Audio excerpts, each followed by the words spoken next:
Hello everyone. This is part 2 of Prelims 2024 preparation strategy. Please go to the description and watch part 1 video in which I have discussed why it was important to clear prelims in 2024. Secondly, I have discussed why it is very important to go through three-phase strategy, which is first is to complete your PYQ.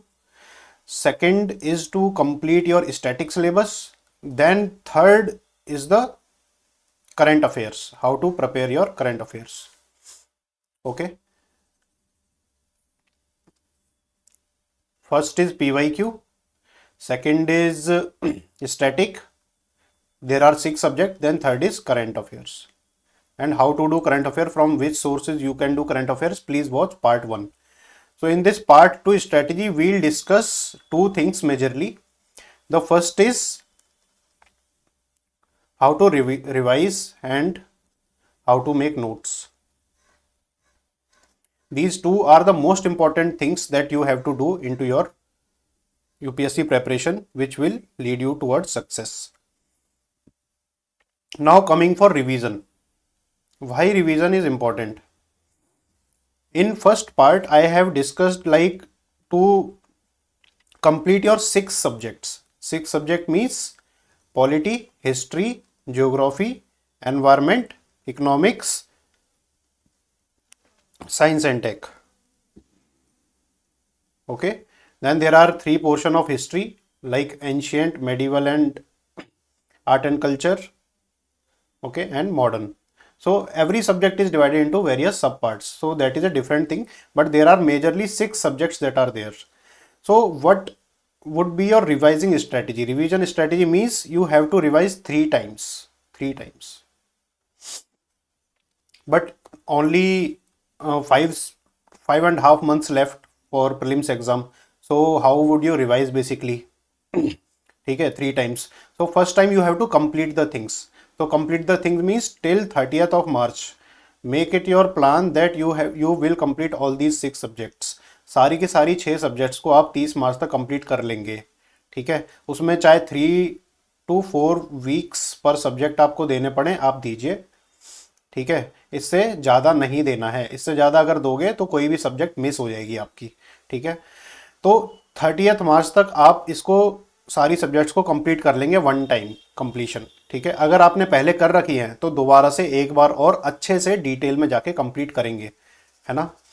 अब revise कैसे करेंगे? Revise ऐसे करेंगे कि first जो revision आप करेंगे वो करेंगे थ्रू एमसीक्यूज.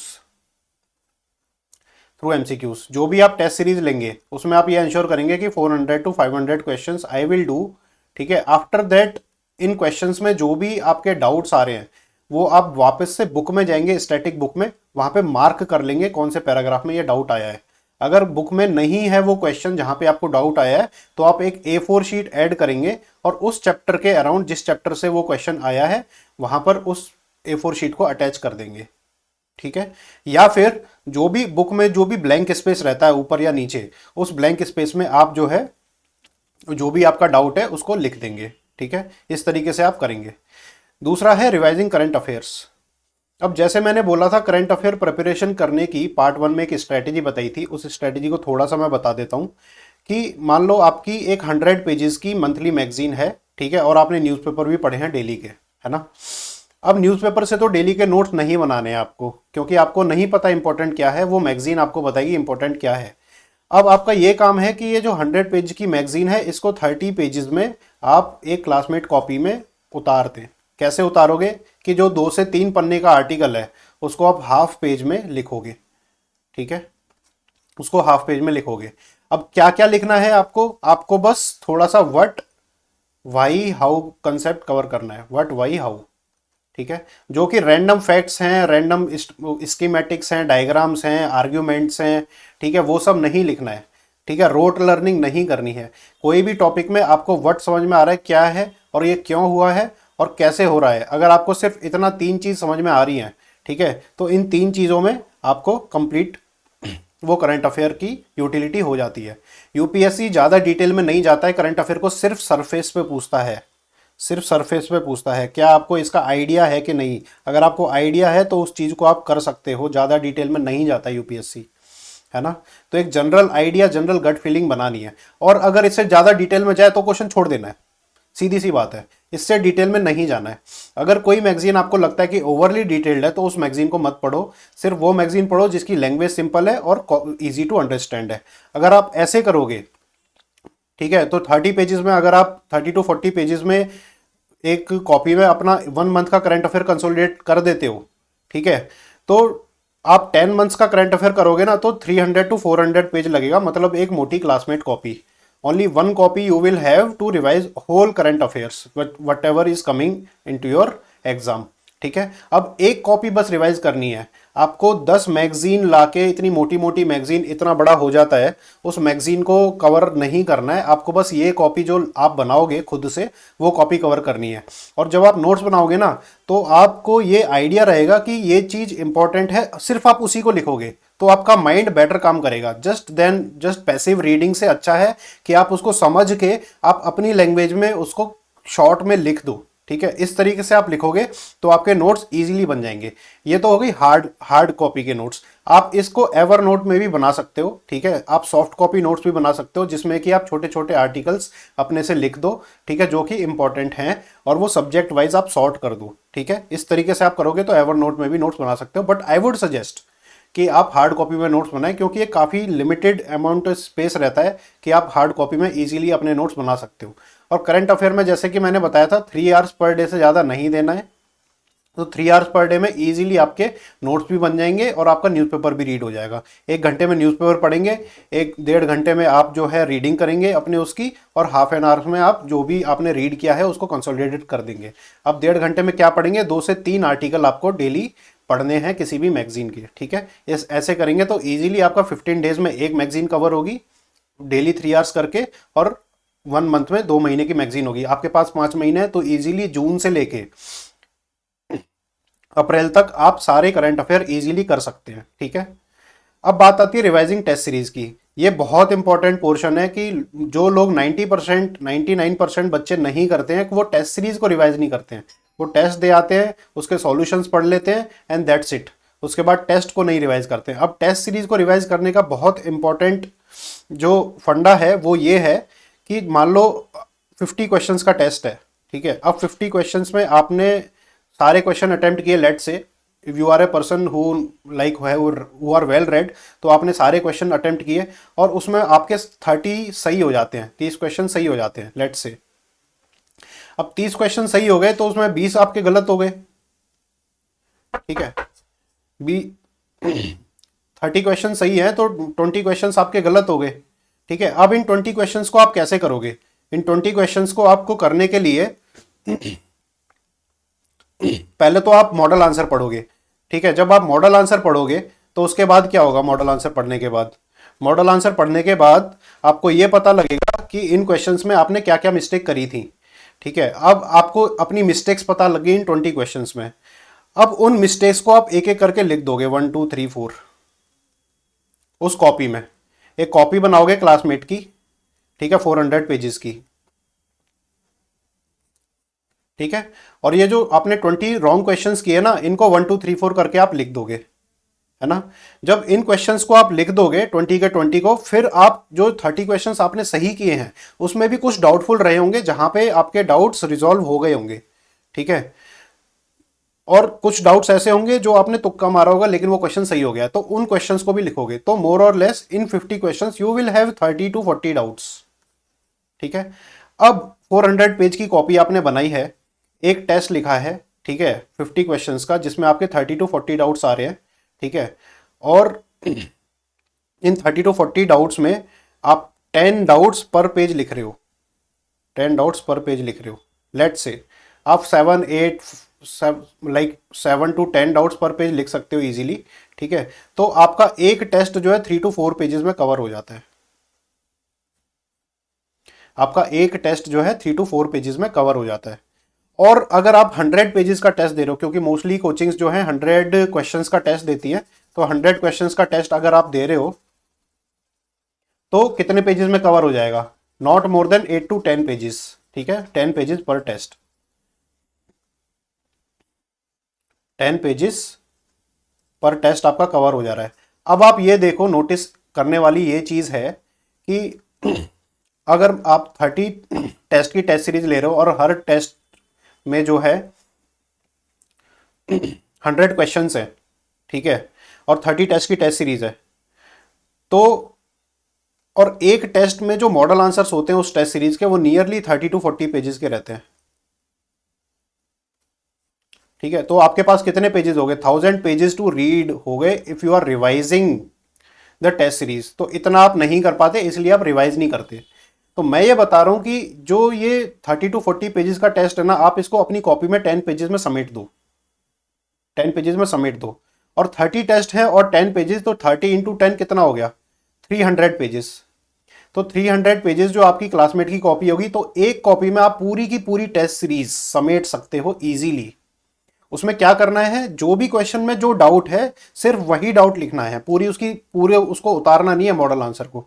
जहां पे आप फंसे हो सिर्फ वही चीज लिखनी है, और कोई भी नई चीज हो जो आपको लगता है एग्जाम रेलेवेंट है, सिर्फ वही चीज लिखनी है।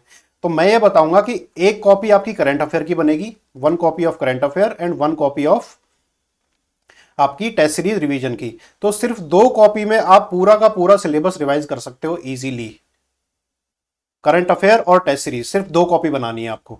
तो अगर ये करोगे ना, इसको 3-4 बार भी रिवाइज कर लोगे, तो आपके पूरे साल की मेहनत आप सिर्फ 2 दिन में रिवाइज कर सकते हो, आप ये जानो, ठीक है। और स्टैटिक के रिवीजन के लिए जैसे मैंने बताया था कि बुक्स ही पढ़नी है बस, अब बुक्स में ही लिखना है, अलग से कॉपी नहीं बनानी है। अगर आप अलग से कॉपी बनाओगे तो स्टैटिक इतना सारा है, इतना सारा है, आप कॉपी बनाने पे ही रह जाओगे। तो उसकी कॉपी नहीं बनानी है, बुक्स में ही लिखना है। अगर आपको लगता है कि कुछ ज़्यादा है, जो जो बुक में छोटा स्पेस लेफ्ट है उसमें नहीं लिख पा रहा हूं मैं, तो आप अलग से A4 शीट जोड़ दें, स्टिकी नोट जोड़ दें, ठीक है, लेकिन अलग से उसकी कॉपी मत बनाओ। I would suggest not to do it, ठीक है। अब इसके अलावा एक एडिशनल कॉपी आप बना सकते हो, एक एडिशनल कॉपी बना सकते हो जिसमें आप कुछ ऐसी चीजें लिख सकते हो जो कि ना बुक में है ना टेस्ट सीरीज में है, और आपने कहीं तीसरे सोर्स से जैसे न्यूज़पेपर से कवर कर लिया, ठीक है, वो स्ट्रे रहेगा, स्ट्रे कॉपी रहेगी, एक स्ट्रे कॉपी, ठीक है। इस कॉपी में जनरल ट्रिविया को भी कुछ भी आपको लगता है ये रेलेवेंट हो सकता है, या कुछ भी एग्जाम्पल है जो मैं मेंस में लिख सकता हूँ, या फिर कुछ एक अच्छा कोट है, या फिर आपको ऐसे के लिए कुछ एक अच्छी एनेक्डोट मिल गया, ठीक है। तो इस तरीके की चीज़ें आप इस स्ट्रे कॉपी में लिख सकते हैं। और स्ट्रे कॉपी को भी ना आप सब्जेक्ट वाइज डिवाइड कर दें कि एक कॉपी ले 400 पेज की, उसमें 50-50 पेजेस का पर सब्जेक्ट, जैसे पॉलिटी, हिस्ट्री, ज्योग्राफी, इस तरीके से डिवाइड कर दें। और आप कोई भी नई चीज़ आपको मिल जाती है तो वहाँ पे उस कॉपी में लिख दें, ठीक है। अब ये कॉपी पूरी नहीं भरेगी, इस कॉपी में मैक्सिमम आपके 50 टू 100 पेजेस भरेंगे, ठीक है, लास्ट टाइम तक। तो इतना रिवाइज करने में मुझे नहीं लगता कि आपको जो है 4-5 घंटे से ज़्यादा लगेगा, ठीक है, क्योंकि आपने खुद ही लिखा है तो ईजी भी रहेगा, ठीक है। इस तरीके से आपको रिवीजन करना है, और रिवीजन करना बहुत जरूरी है। अगर आप इस तरीके से स्ट्रेटेजी से करेंगे तो 3 बार तो छोड़ो, आप 10 बार रिवाइज कर लोगे, क्योंकि it will take just 3 to 4 hours to revise a copy, है ना। तो आप 10 बार रिवाइज कर लोगे तो आपका बहुत ही ज्यादा कॉन्सेप्ट जो है क्लियर हो जाएंगे, है ना। तो जैसे मैंने बताया था, स्टैटिक के लिए क्या होगा, स्टैटिक के लिए बुक्स ही सोर्सेज रहेंगे, बुक्स में ही आपको लिखना है, राइट इन बुक्स। दूसरा क्या है, A4 शीट्स ऐड करना है या स्टिकी नोट्स ऐड करने हैं, ठीक है। तीसरा क्या है, एक स्ट्रे कॉपी बनानी है, ठीक है, एक कॉपी जिसमें आप सब्जेक्ट वाइज पेजेस को डिवाइड कर देंगे, 50 पेजेस पर सब्जेक्ट। उसमें कुछ भी नए कॉन्सेप्ट्स हो, या फिर जो भी टॉपिक्स है जिसमें आपको दिक्कत हो रही हो, या फिर आपके कोचिंग में कोई नोट्स हो, या फिर किसी टॉपर के नोट्स देख लिया, उसमें अच्छे से एक्सप्लेन किया गया हो स्कीमेटिक्स के थ्रू, तो वो चीज़ आप इसमें लिख सकते हैं कॉपी में, ठीक है। करंट अफेयर के लिए बस एक क्लासमेट कॉपी बनानी है 400 पेज वाली, ठीक है। आप ये इंश्योर करें 30 to 40 pages per month current affair होने चाहिए, ठीक है। इसका क्या मतलब है, इसका ये मतलब है कि 1 पेज पर डे का, 1 पेज पर डे, ठीक है, नॉट मोर देन दैट आपके करंट अफेयर होने चाहिए। इतने रहेंगे तो आपका इजीली रिवाइज हो जाएगा, रिवाइज ही नहीं होगा, 6 से 7 बार रिवाइज हो जाएगा इजीली, ठीक है, करंट अफेयर। और सिर्फ एक मैगजीन फॉलो करनी है, only 1 magazine. Don't diversify your sources. अगर उस मैगजीन में से नहीं आ रहा है ना क्वेश्चन, छोड़ दो, कतई छोड़ दो, जरूरत ही नहीं है करने की। लेकिन उसमें से आ रहा है तो वो करना है ना। और उसमें से आएगा कैसे, उसको जब आप अच्छे से करोगे, बार बार रिवाइज करके करोगे, छोटे नोट्स बना के करोगे। टेस्ट सीरीज में भी जैसे मैंने बोला सिर्फ एक क्लासमेट की कॉपी बनानी है, ठीक है, वो भी 400 पेज वाली कॉपी होगी, है ना। और इसमें इंश्योर करना है नॉट मोर देन 10 पेजेस पर टेस्ट, 100 मार्क्स का टेस्ट, 100 क्वेश्चन का टेस्ट होना चाहिए, ठीक है। 50 में नॉट मोर देन 5 पेजेस, इतने में आपको कंसोलिडेट करना है ना। जब आप ऐसे करोगे तो 30 to 35 test on an average एक गुड कैंडिडेट लगाता है, ठीक है। और इतने टेस्ट में आप जो है 350 to 400 पेजेस भरोगे, है ना। और इसको आप इजीली रिवाइज कर जाओगे 3 to 4 times till your prelims. तो आपने टेस्ट सीरीज को भी 2 से 3 बार रिवाइज कर लिया है ना। इतना करने के बाद आप बताओ कि आपका एग्जाम निकलेगा कि नहीं निकलेगा, क्योंकि आप रिवाइज 3 टाइम्स कर रहे हो और बहुत मैनेज तरीके से रिवाइज कर रहे हो। अब ये जो नोट्स आप बनाओगे, ठीक है, ये कैसे बनाने हैं वो मैं थोड़ा सा तरीका आपको बता देता हूं कि जैसे टेस्ट सीरीज से पीवाईक्यू से जैसे कोई एक ऑप्शन आ गया, उस ऑप्शन आपको लग रहा है कि आपको नहीं पता है, उस ऑप्शन को आपने देखा गूगल पे या फिर कहीं पे उसके आंसर से, मॉडल आंसर से, तो उसमें आपको नोट कर लेना है उसमें कि एक पेज में जैसे मैंने बताया था आपके 7 to 10 पॉइंट्स होने चाहिए, तो वो कितने लेंथी होने चाहिए, वो होने चाहिए 3 to 4 लाइन्स मैक्स। अब आपका डाउट जो है, कोई भी डाउट है जहां पे आप मिस्टेक कर रहे हो ना, उस मिस्टेक का सॉल्यूशन आपको 3 से 4 लाइन में लिखना है मैक्सिमम, 3 से 4 लाइन में मैक्सिमम लिखना है, इससे ज़्यादा नहीं लिखना है। पहली चीज़, इससे ज़्यादा आप लिखोगे ना तो आपके नंबर ऑफ पेजेस बढ़ जाएंगे, फिर आपको रिवाइज करने में आएगी ड्रजरी, आप नहीं करोगे रिवाइज और टाइम भी ज़्यादा लगेगा आपके नोट्स बनाने में। अब 3 से 4 लाइन में आप कैसे लिखोगे उसे, सिर्फ वही चीज़ लिखनी है जहाँ पे आपको डाउट है, सारा चट्ठा नहीं लिखना है जो भी मॉडल आंसर में दे रखा है, नहीं, सारी इंफॉर्मेशन नहीं लिखनी है। ओनली इंपॉर्टेंट थिंग और फैक्ट और आर्टिकल और कंसेप्ट, ठीक है, और फ्लो चार्ट के फॉर्म में लिखना है। अब ये सब आप करोगे ना, बहुत शॉर्ट में लिखोगे, तो इससे आपकी प्रीलिम्स की तो तैयारी हो ही रही है, लेकिन मेंस आंसर राइटिंग में भी ये स्किल काफ़ी यूटिलाइज होती है, क्योंकि स्पेस रहता है कम, इन्फॉर्मेशन होती है ज़्यादा। तो जब ये आप छोटे में यहाँ पे लिखने की ट्राई करोगे ना 3 से 4 लाइन में एक अपने डाउट को, तो बेसिकली आप मेंस के लिए प्रिपेयर कर रहे हो आंसर राइटिंग के लिए, क्योंकि वहाँ पे भी पॉइंट का साइज 3 से 4 लाइन से ज़्यादा नहीं होना चाहिए, ठीक है। अब जो मैंने टेस्ट सीरीज बताया था, टेस्ट सीरीज से तो आपको करना ही है। अब बात ये आती है कौन सी टेस्ट सीरीज लो, कौन सी टेस्ट सीरीज लो। 2 मॉडल होते हैं टेस्ट सीरीज लेने के। कुछ बच्चे करते हैं कि वो 3 से 4 को इंस्टीट्यूट की टेस्ट सीरीज लगा जाते हैं सारी की सारी, तो कर जाते हैं वो 8000 to 10,000 क्वेश्चंस। अब ये बहुत ही गंदी अप्रोच है, मैंने देखा है बहुत बच्चे ऐसे कर जाते हैं, लेकिन उनका प्रीलिम्स नहीं निकलता है, ठीक है। कईयों का प्रीलिम्स निकल भी जाता है, लेकिन कईयों का नहीं भी निकलता है। अब इसमें नुकसान क्या है इस अप्रोच में, नुकसान ये है कि आप रिटेन कुछ नहीं कर पा रहे हो, आपके सामने चीज़ आ रही है, फ्लैश हो रही है शॉर्ट्स की तरह और वो चली जा रही है, आप रिमेंबर नहीं कर पा रहे हो। लेकिन अगर आप एक मूवी पूरी देखते हो तो उसे रिमेंबर कर लेते हो। तो इससे बढ़िया ये है कि आप not more then 1 to institute की ले कोई टेस्ट सीरीज, और उसमें 4000 से ज़्यादा क्वेश्चन नहीं होने चाहिए। क्योंकि मेरा ये मानना है कि एक सब्जेक्ट में अगर आपने 500 क्वेश्चंस कर लिए तो इससे ज़्यादा आपको रिक्वायर्ड नहीं है। एक करंट अफेयर को भी एक अलग सब्जेक्ट की तरह ट्रीट किया जाए तो उसमें भी 500 क्वेश्चंस बहुत हो जाते हैं। तो टोटल मिला के अगर 6 सब्जेक्ट्स हैं तो not more than 3500 to 4000 questions are required to practise, ठीक है। अब इसमें प्रैक्टिस तो करना ही है, लेकिन इसके साथ आपको क्या करना है, प्रैक्टिस के साथ साथ आपको इसको 3 टाइम्स रिवाइज करना है। कैसे रिवाइज करना है, जैसे मैंने बताया था कि एक कॉपी बनानी है, उस कॉपी में आप पर टेस्ट को 10 पेजेस के अंदर डाल दो, ठीक है, इस तरीके से करना है। तो आपको ये देखना है थ्रेशोल्ड आपका 4000 क्वेश्चन क्रॉस हो जाए तो वहीं पे स्टॉप कर जाना है, उससे ज़्यादा नहीं करना है। उसके बाद आपका जब थ्रेशोल्ड क्रॉस हो गया, उसके बाद जो ये क्वेश्चंस आपने किए इनको रिपीट करना शुरू कर दो। मान लो आपने 4000 क्वेश्चन कर लिए और आपके अप्रैल तक हो गए, जैसे 15 अप्रैल तक आपके 4000 हो गए, तो उनको रिपीट करना शुरू कर दो कि उन 4000 क्वेश्चन को वापस से करो टिल प्रीलिम्स। तो इससे क्या होगा, इससे आपका बहुत सारी चीज़ें होंगी। पहले तो कॉन्फिडेंस बढ़ेगा आपका कि आपके क्वेश्चन जो हैं सही हो रहे हैं, आपके कंसेप्ट्स क्लियर होंगे कि कहाँ पे आपको पहले कोई डाउट आया था, ठीक है, वो आपने रिजॉल्व किया, लेकिन वो डाउट अभी तक आपके माइंड में प्रॉपरली रिजॉल्व नहीं हुआ है, तो आप उसको दोबारा से रिजॉल्व कर लेंगे डाउट को, ठीक है। और आपका रिवाइज तो हो ही रहा है पूरा सिलेबस, जैसे कि मैंने बताया था कि 500 क्वेश्चन में पूरा सिलेबस एक बार रिवाइज हो जाता है। तो टेस्ट सीरीज करके, रिवाइजन नोट्स बना के, करंट अफेयर के नोट्स बना के आपका सिलेबस ना 4 to 5 टाइम्स इजीली रिवाइज हो जाता है प्रीलिम्स तक। ठीक है, टाइम मैनेज कैसे करना है, कितने टाइम में कितनी चीज करनी है, वो हम करेंगे पार्ट 3 वीडियो में। ठीक है, अभी के लिए इतना ही।